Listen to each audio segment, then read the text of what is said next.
Juniors? Parents of juniors? Yeah. Freshmen? Well, before I begin, I want to tell you something. I'm going to try to give you an overview of the key stages and the key strategies of building a college list. But by far, the most exciting thing is when you sit down one-on-one with your student or with the student, because that's when I hear what the values are, what the concerns are, what the goals are. And we have 3,000 colleges out there, so my mind is churning to sort of see, okay, what would be a good college list? So part of my talk is generic, and much of it is done one-on-one. So if I sound a little impersonal, I'm just trying to give you the overview. All right. Tonight I want to talk about key strategies in building a college list. And it's not that easy when you begin, because your students or your student hasn't been to many colleges. And sometimes when you're mentioning the difference between, say, Stanford and Rice or McGill, it's just a name. But you have to begin. You begin with names, and I'll explain how that process works. Because the next step is far more important when you get to visit the colleges. And that's when you step out of the car and you see real students on a real campus, and the campus has a real vibe and a real energy to it. And that's when your child or your student suddenly says, man, this is great, this is college. It's not so bad after all. And from that point forward, it really becomes an adventure to see which of these many, many colleges is the best match. So sometimes, for those of you who are sophomores, what you might want to do, just because you're kind of early, you're just beginning to think about this, you might want to go to Boston or New York for a weekend and go to Tufts and go to Brandeis and go on the Harvard campus. You do not have to go in and listen to the admissions office give their spiel. You're not ready, but you are ready to get the feel of the campus. And you may say, oh, I love this, or I didn't like that. And so you're beginning to sort of say, oh, I think I know what I want, or I'm getting a better idea. So you might want to go on a student tour. The student tour follows the info session, and the nice thing about it, it's done by a student. So you can say, gee, is it really true at Harvard you get most of your discussion sections led by teaching assistants? And they'll tell you the truth. Or is it lonely here on weekends? They ready to leave? So those are the human questions that I think are on people's mind. Because remember, you're picking a home for 4 years.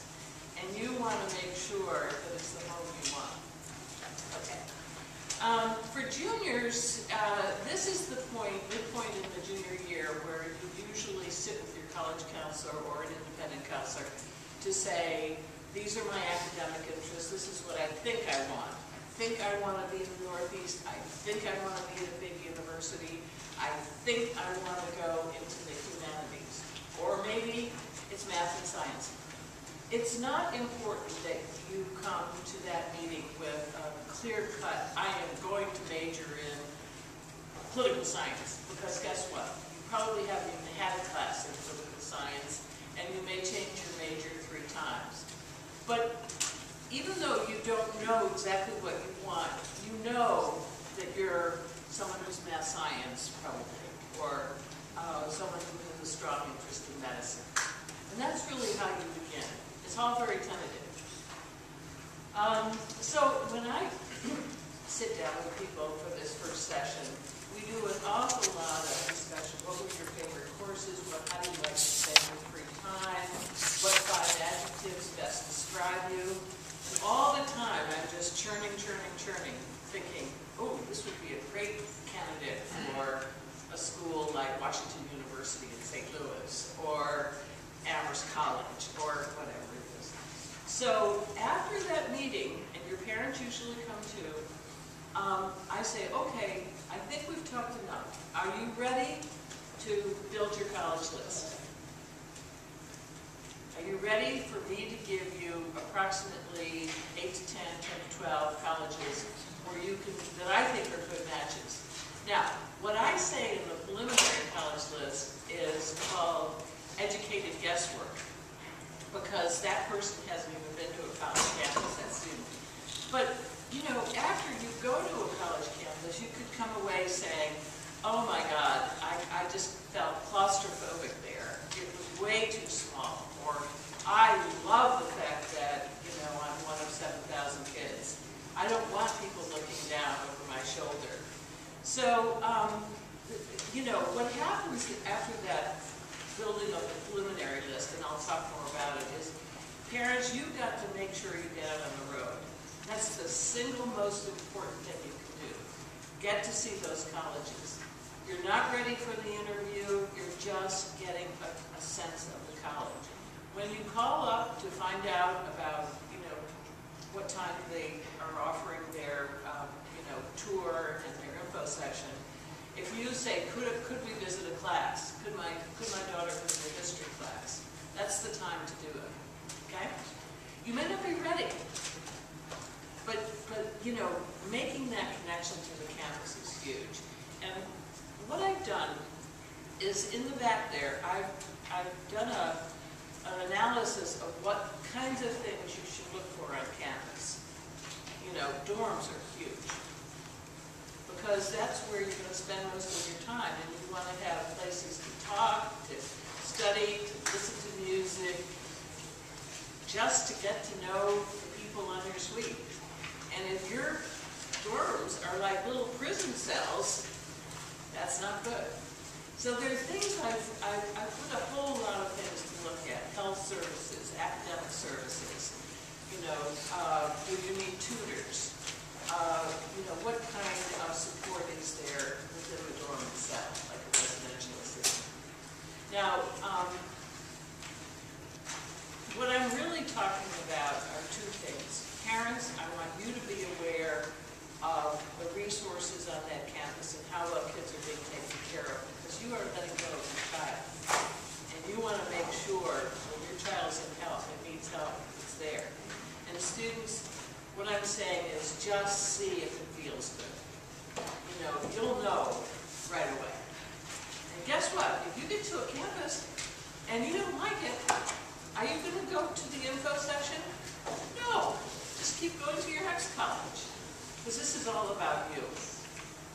Okay, so let's, and then the third stage, remember, building the list, visiting, and the third stage is, guess what? Applying. And as Charlie will tell you, that's the hardest part for most students, because you have to write a personal essay. And that's quite hard to do sometimes. But we'll get to that. We don't have to worry about that now. Okay, so what is the first step in building the college list?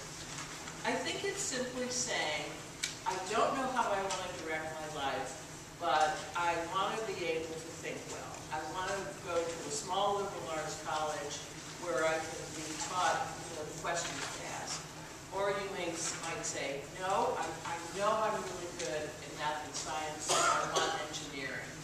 So I don't want the small liberal arts college. I want a university that has a school of engineering. So just follow your instincts on that one. This book is wonderful, and I'll leave it up here, because if you say, I want to be in the state of, say, New York, and I want a public university that's in engineering, it will give you all 17 public universities. Or if you say, I want to go to a school where I can study ballet, or I want to go to a school where I can do kayaking, it has all the information.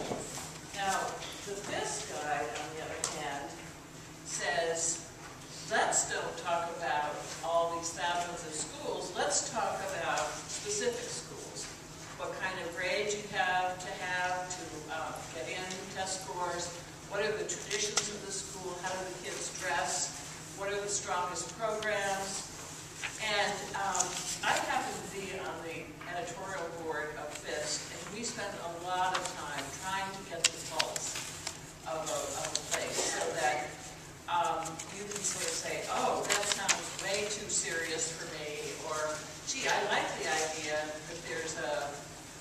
a Frisbee team or whatever. So this is a warmer book. And one thing I particularly like about it is this. I happen to turn to Ohio Wesleyan. The people who apply to Ohio Wesleyan also apply to these schools. So you might say, well, you know, I've never heard of Wittenberg or Kenyon or College of Worcester. I think I like the sound of this. I think I'll do some more reading. So it's a very kind of nice introduction to getting to know the personality of the college. So I like that a lot. This book is not found in most bookstores.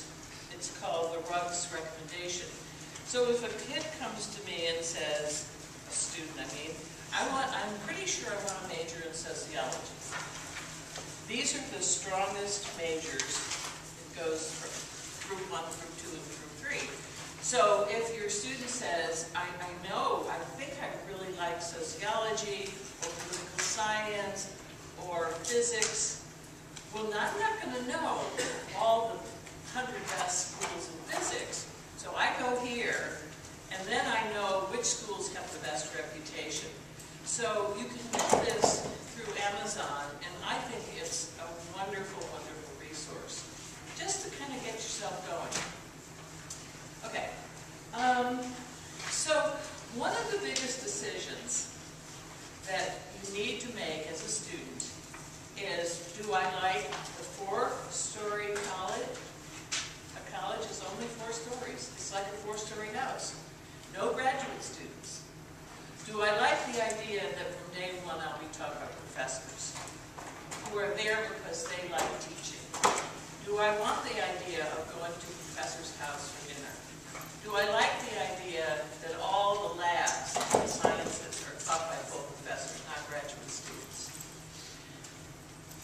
Most college counselors that I talk to feel that had we gone to a small college, we would have gotten a lot more attention.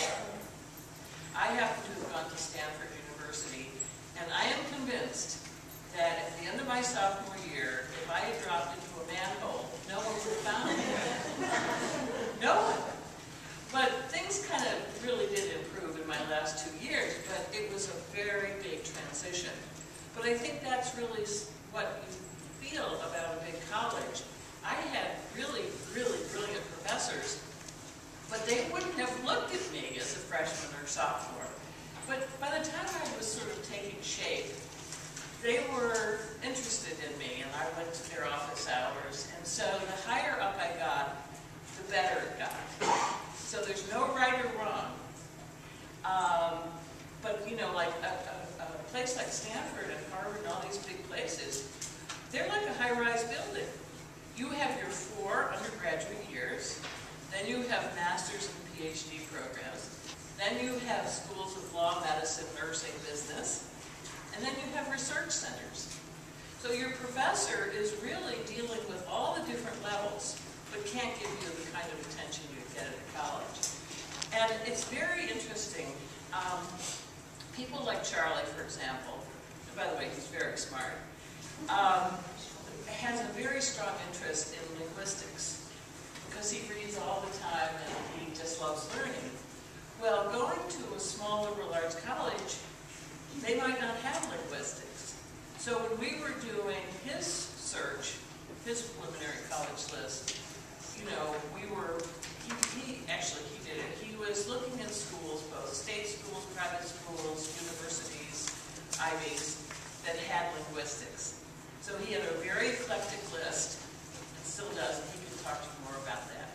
But you see, in that case, it would have been wrong for him to have simply said, well, gee, I want to go teaching, so therefore I'll go up the road to Skidmore. Skidmore doesn't have linguistics.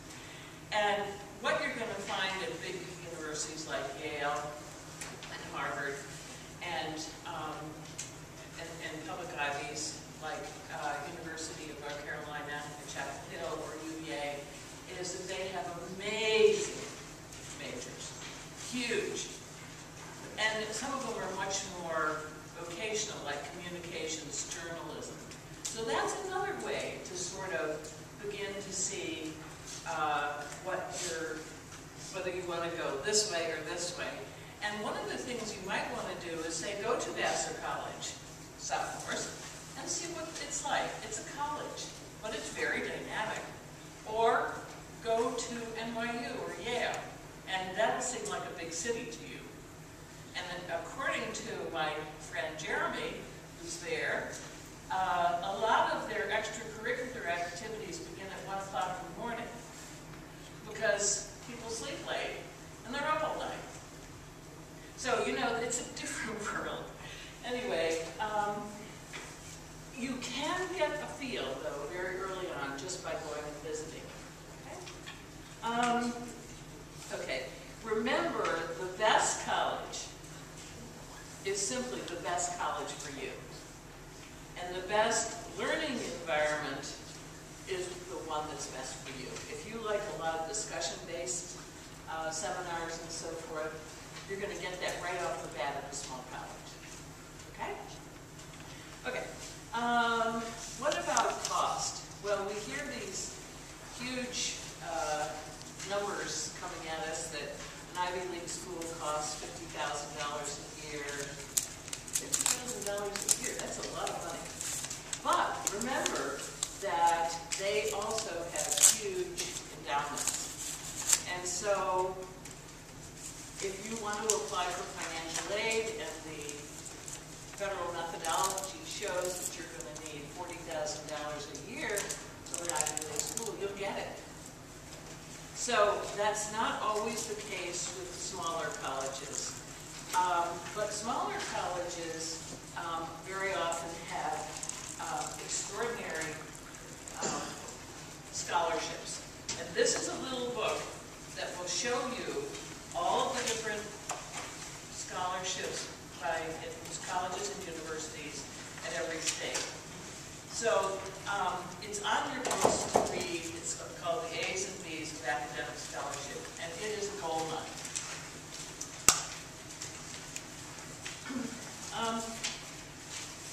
The other thing I wanted to say is that the College Board has its own scholarship service called the CSS Profile, and it gives you the scholarships for individual colleges. So the FAFSA is the federal form, and it just looks at your numbers and says, well, this is the kind of aid, this is what you would be expected to pay as a family, and the college will have to come up with the rest. The CSS Profile is what the college says, we have extra money, and give us your numbers, and we'll massage it in a different way, and we'll give you more money. So there are two sources, okay? And the college CSS Profile is on the College Board. Is that? I know this sounds confusing, but just remember, one's federal and one's individual, based on the individual college. Now, another little trend is that we have these public Ivies. These are the schools that are state schools, like UVA, or University of Michigan, or University of Massachusetts at Amherst, that have Ivy League faculty. And they are a fraction of the cost of Ivy League schools.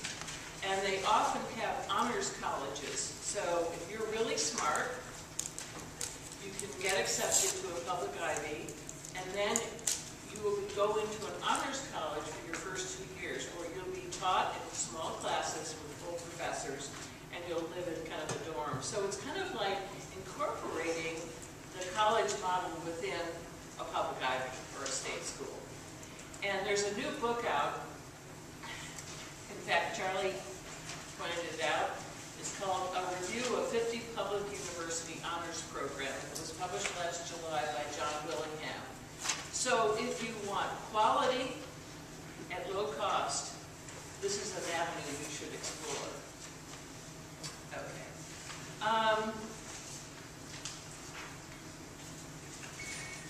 Students are very smart these days about trends. And one way that things are really changing in higher education are through online courses. Maybe you saw the article in the New York Times about 10 days ago. Did anyone see it? about the revolution in higher education because your top universities, Stanford, Harvard, Brandeis, Yale, are taking their world-renowned professors and figuring out a way to have them teach a course online that anybody can take. So at a fraction of the cost, and then you get a certificate of completion. And what the author of this article said, this means that if you come from a family that's struggling financially, you can still take computing courses from Stanford professors, entrepreneurship from Wharton School professors, ethics at Brandeis University, and literature at the University of Edinburgh. So it may be, and it's so hard to imagine, but it may be that college will not require 4 years of being on a particular campus, that there will be different ways to complete your degree.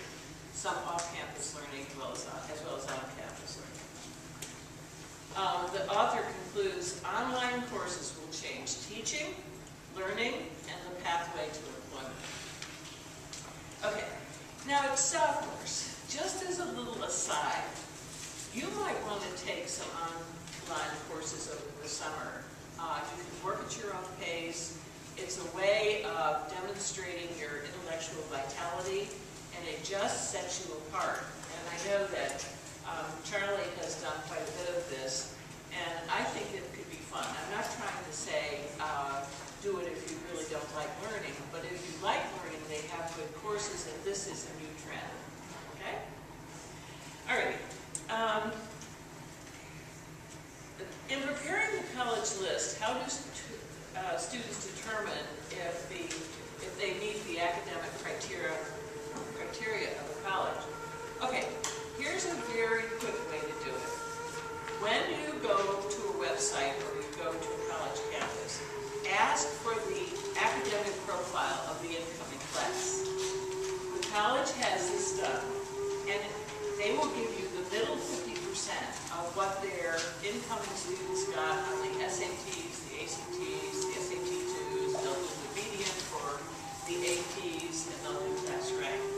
And if you kind of fit in there, you probably have a good chance of getting in. At least you know you're on target. You aren't, reaching for the stars with no chance of getting in. But here's the problem, and it is a little bit of a problem.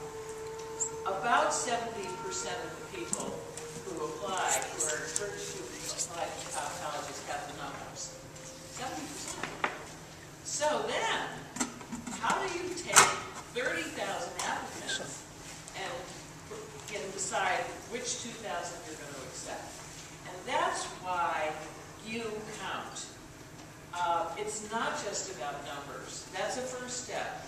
But what you do outside of class and how you've contributed to your temple or your school or your community or how you've evolved is huge. You know, people say, oh, well, the colleges don't care about character or they don't care about this. They do care. Now, obviously, at a big state university, they can't read all of the wonderful things that your teachers might write about you.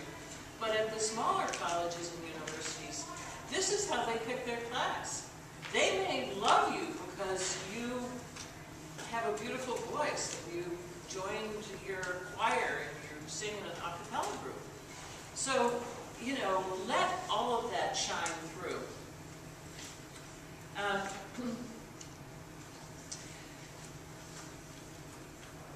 So again, your teachers, 2 teachers write for you, and they're going to talk about how alive you are in the classroom. Your college counselor will write for you, and your college counselor will talk about what you've done in the school. But guess what? They're also looking for your voice, and that comes through the essay. And Charlie is going to talk to you about that process because it is the hardest part of the college process, finding your own voice. And what they're really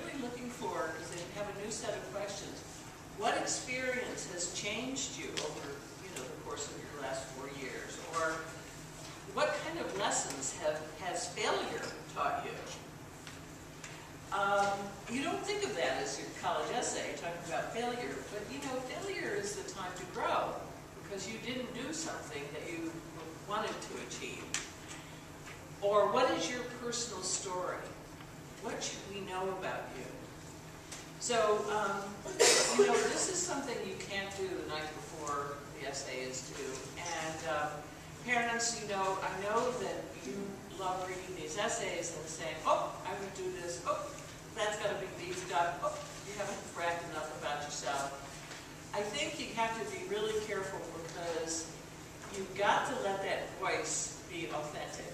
And it's got to sound like a 17-year-old, not a 45-year-old. Okay. All right, so now let's look at the college problem.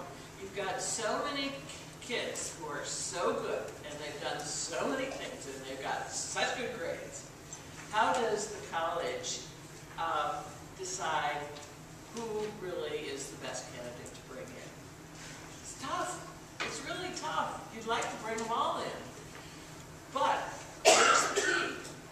On the individual college application, not the common application, but the colleges will say, okay, in addition to the common application, why do you want to come here? And that is where they get a sense of how much do you know about us? Do you know our special programs? Do you know our orientation? Do you know our philosophy? And it's not that easy to write a good essay, but this, to me, is the best book out there to let you know what's happening at individual, you know, really good colleges. You know, and that may be something when you go to a college and you're a junior and you're ready to go to the information session, you can say, what new initiatives are you pursuing in undergraduate education? Or, yeah. You just hold that a little higher. Yeah, it's called The Barron's Guide to the Most Competitive Colleges, okay? And it really does a good job. You know, but this guide is chatty and tells you more about, you know, what it's like to be a student at a campus, but this book really goes into the program. So, as an example, if you're applying to Brown University, and by the way, this answer doesn't have to be 650 words. I think it's around 250 or 200. But if you say, I want to come to Brown University because I like the 6-year medical program, I'm Hispanic by background, I think I want to, this is a little beefed up, start a clinic in South America and I want to study Portuguese. Well, who's going to argue with that? I mean, that guy knows what he wants, or that woman. But if you say, I want to come to Brown University because I want to go to an Ivy League school and I don't want to have any core requirements. Uh-oh, that person's just shot himself in the foot. It's not good enough. So even though it's a short part of the application, you do the very best you can to show them why you belong there, because they will circle that and look at it very carefully. Okay.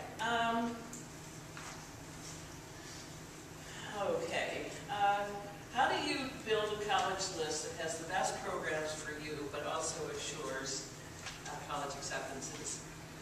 Well, here's how I do it. Let's say I have a really, really good student, and the student says, well, I just want to go to a top college.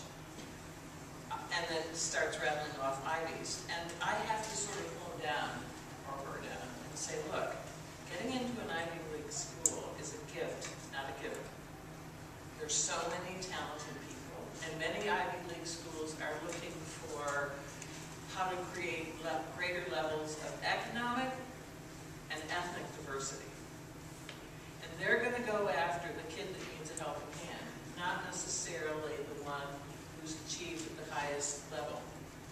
So have some humility.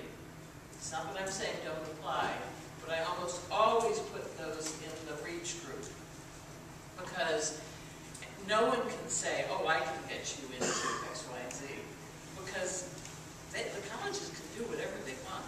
It's not a question of having to accept all the qualified people. They couldn't.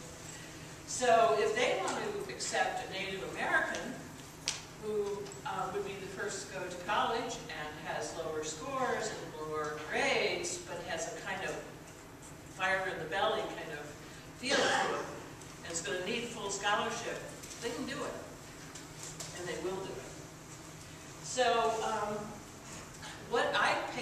attention to is looking at what is it you think you want, where do you want to be? Well, okay, you want physics, or you want political science. Well, here are some schools that you should look at because they're really, really Ivy caliber in the area that you like. So schools in that might be Tufts, or Boston College, or Wesleyan, or Brandeis.